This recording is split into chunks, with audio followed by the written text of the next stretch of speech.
La communauté africaine, particulièrement la communauté congolaise, est endeuillée. Depuis le lundi passé, nous avons été informés de la triste nouvelle de notre compatriote, notre ami, notre frère, le bishop Tchatumba qui nous a laissés.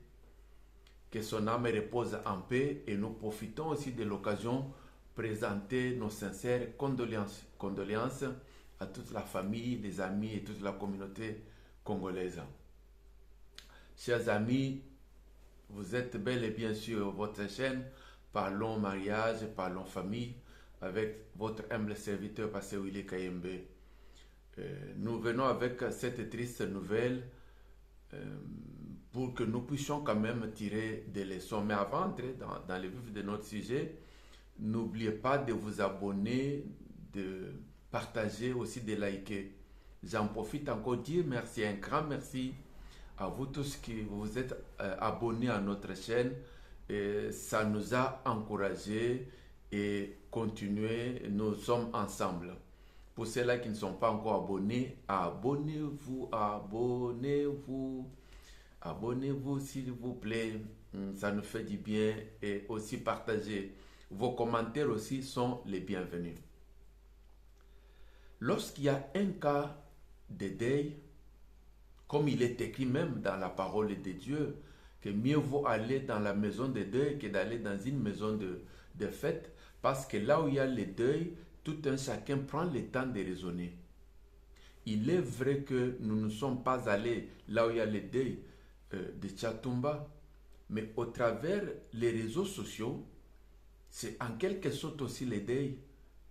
Et nous profitons maintenant dans ce sens-là, faire cette émission pour que tout un chacun de nous puisse tirer aussi des leçons.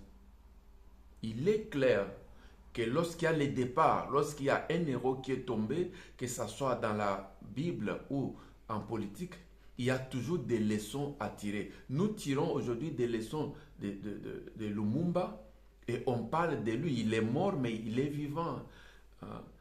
Et nous parlons des hommes forts qui ont donné un bon exemple. Que ce soit en bien ou en mal, je crois qu'il y a toujours des leçons à tirer.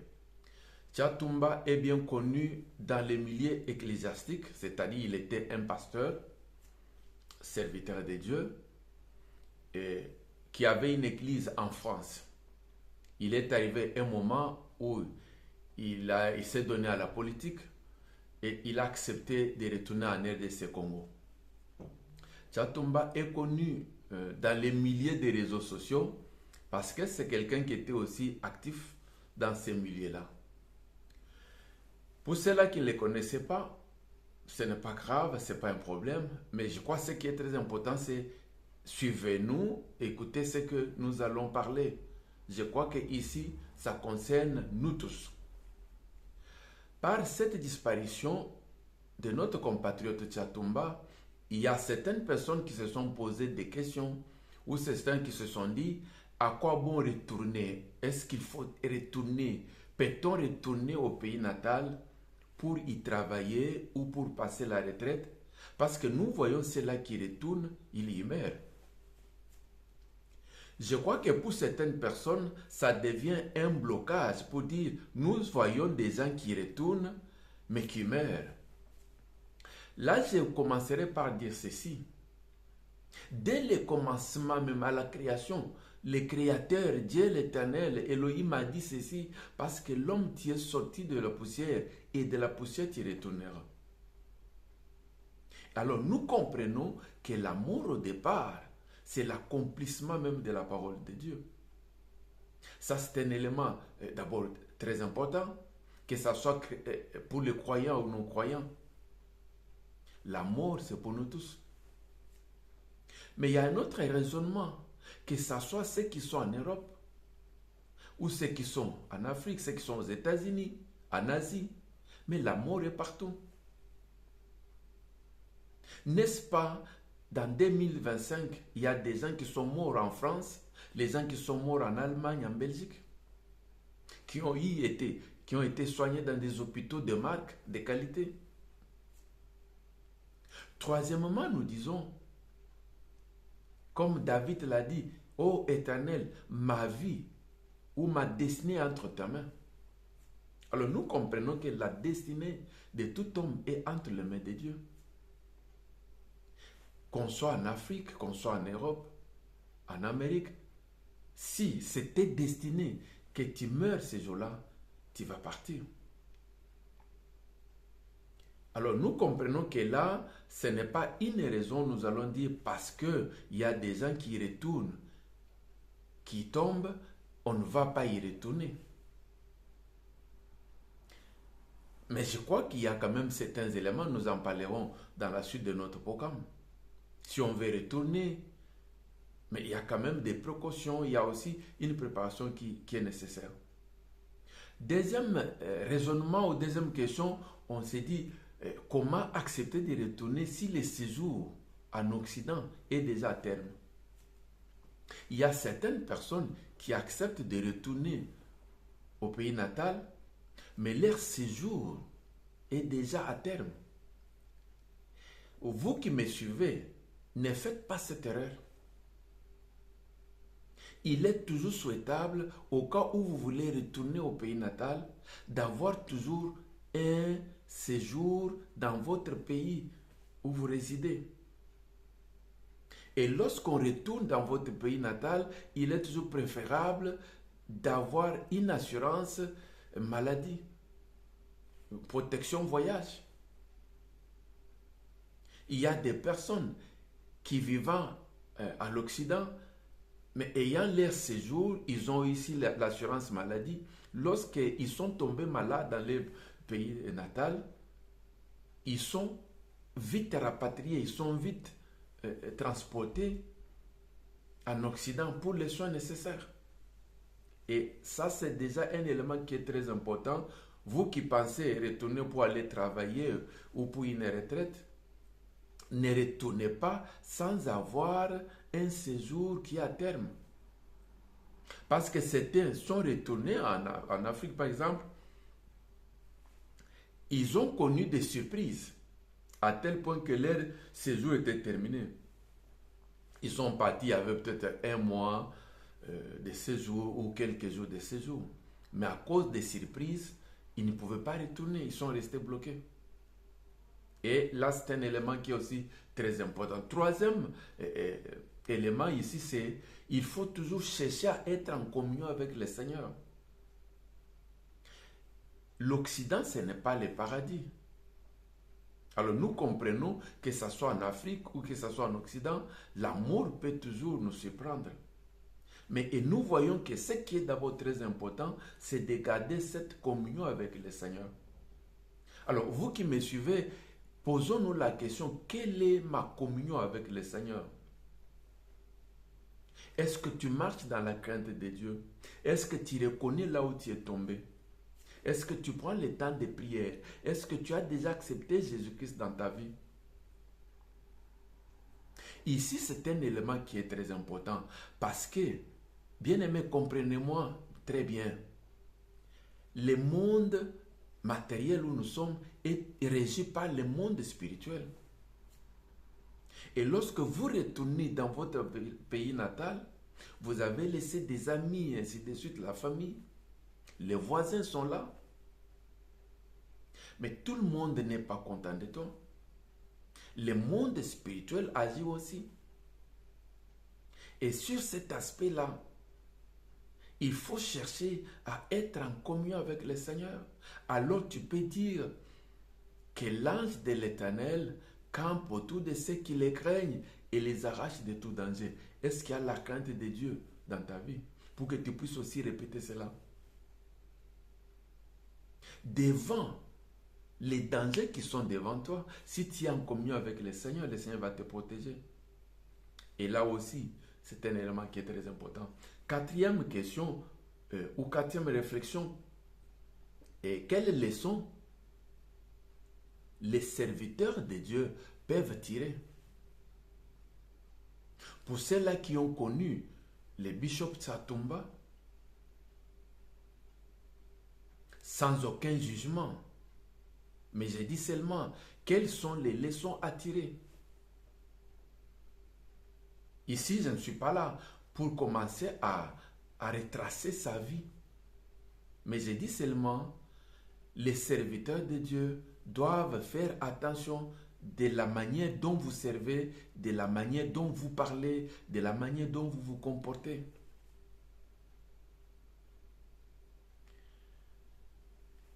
Lorsqu'on quitte les sacerdoces pour la politique, comment cela réagit? Comment Dieu agit ou réagit à cela? C'est la question que nous allons nous poser et que nous devons faire attention. Cinquième élément, dans le cas de Bishop Tchatumba, était-il le bienvenu dans son parti politique, dans son milieu du travail, et surtout qu'il venait de l'Occident?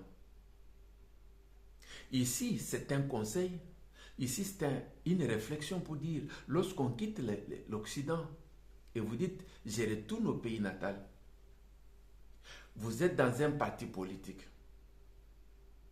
Est-ce que tout le monde est content de toi? Est-ce que réellement tu es le bienvenu? Lorsque tu reviens, on te donne un bureau, on te donne certaines facilités. Ce n'est pas tout le monde qui est d'accord. Parce que ton bonheur, ce n'est pas la joie de tout le monde. Et ça, c'est un élément qui est très important. Au milieu du travail, est-ce que c'est tout le monde qui est content? Mais pourtant, nos pays d'origine ont besoin de nous, ont besoin de la diaspora. Parce que c'est que nous avons appris ici, nos pays en ont besoin. Mais si nos pays tuent, si nos pays prennent la diaspora comme des ennemis, mais quelque part ça ne va pas. Nous ne sommes pas des ennemis, on est tous frères. S'il y a quelqu'un qui accepte de retourner, qu'il soit les bienvenus, soutenez-les. C'est pour l'avancement du pays. Sixième élément, lorsqu'on pense retourner au pays, que ce soit pour y travailler ou pour passer la retraite, la question aussi qu'on peut se poser, une question de réflexion, comment est mon état de santé avant mon départ? Et ça, c'est un élément qui est très important aussi. Il y a certaines maladies qui ne permettent pas la personne de quitter l'Occident. Parce que ce sont des maladies qui nécessitent des suivis réguliers. Ou presque un mois, chaque mois, ou 2 mois, 3 mois, il faut aller chez le médecin. Le monde occidental est désorganisé. Toi, tu es malade, mais on t'envoie même l'invitation par le médecin ou un rappel téléphonique. On dit, monsieur, madame, n'oublie pas que telle date tu as rendez-vous. Est-ce qu'en Afrique tu es malade? Je ne sais pas, dans d'autres pays. Est-ce qu'il y a des médecins qui vont te faire des choses comme ça, te rappeler? Ou ils ont seulement besoin de ton argent? Lorsque tu voyages ou tu veux voyager, est-ce que tu as les médicaments qui sont complets durant tout ton séjour? Parce qu'il y a certaines personnes qui ont voyagé, mais ils ont fait semblant de leur maladie. C'est comme s'ils étaient en bonne santé, comme tout allait bien. Et pourtant, ils étaient malades. Et ça aussi, c'est un élément très important à ne pas oublier. Quel est mon état de santé? Est-ce que mon état de santé permet d'aller? Septième élément, comment est ma vie privée, maritale, sociale? Je crois que quelqu'un qui est avec une femme ou avec un homme, on voit aussi une certaine stabilité. C'est-à-dire cette personne a à côté de lui ou d'elle quelqu'un qui lui donne des conseils. Et ça, c'est aussi un élément dans la vie. Et lorsqu'on parle d'éléments dans la vie, non pas seulement dans la vie courante, mais aussi dans les cas de voyage. On peut se retrouver au pays, mais on vit une certaine situation. Je crois que ça sera encore avantageux pour quelqu'un qui est en couple d'appeler son partenaire ou bien sa partenaire. Partager la difficulté avec elle ou avec lui. Et social aussi avec les amis, ainsi de suite. Comment est ta vie privée? Et ici même, il y a la notion de stress, la notion de soucis. Lorsqu'on n'a pas une vie privée qui est stable, même quand on fait un voyage vers le pays natal, je crois que cela peut aussi jouer. Et là, c'est très important. Et huitième élément pour terminer, les retours au pays, que ce soit pour aller travailler ou pour s'installer dans le cas des retraites, demandent une préparation précise, minutieuse. Je le répète, pour un retour au pays, que ce soit pour travailler, que ce soit pour s'installer dans le cas des retraites, ça demande une préparation sérieuse. Sérieuse pourquoi? Parce que tu as vécu 15 ans, 20 ans, 30 ans en dehors du pays. Et lorsque vous retournez, c'est un autre monde, c'est une autre mentalité. C'est-à-dire que tu deviens aussi étranger dans ton propre pays. Cela veut dire que moralement, tu dois être préparé. Les choses que tu voyais bien, mais tu vas trouver peut-être que c'est mal. Et ce qui est mal est bien. Et comment tu vas te comporter dans cet environnement? Moralement, est-ce que tu vas tenir? Financièrement aussi. Lorsque quelqu'un accepte de retourner au pays, mais il faut se poser la question, qu'en est-il financièrement? Lorsqu'on parle de finances, ici on voit même les logements. Je serai logé où? Chers amis, lorsque quelqu'un qui a vécu longtemps en Occident et qui retourne pour aller rester chez son frère, chez sa soeur, chez les parents, c'est déjà un problème. Peu importe si les membres de famille est riche ou pas, mais moralement c'est déjà un problème. Parce que quelque part, tu dépends de cette personne. Quelque part, tu as perdu une certaine dignité. Ça, c'est très important. Il faut bien se préparer. Le mieux, c'est d'avoir un chez soi. Et que ça soit même 10 mètres sur 10 mètres. Mais tu es chez toi. Est-ce que tu as mesure de mener la vie, peut-être pas copieusement comme en Europe, en Occident, mais néanmoins, tu sais que j'ai le pain, j'ai le lait, j'ai les déplacements, j'ai monté, ainsi de suite. Mais aussi la préparation spirituelle. Spirituellement, il faut préparer. Vous qui voulez retourner, travailler en retraite, ainsi de suite, préparez-vous spirituellement. Nous disons dans le monde, il y a des principautés. Chaque zone a des principautés. Chaque pays, il y a des esprits qui les contrôlent, qui les dominent. Chaque quartier. Les esprits territoriaux. Alors nous comprenons que faire face à des esprits territoriaux, ça demande aussi une préparation qui est spirituelle.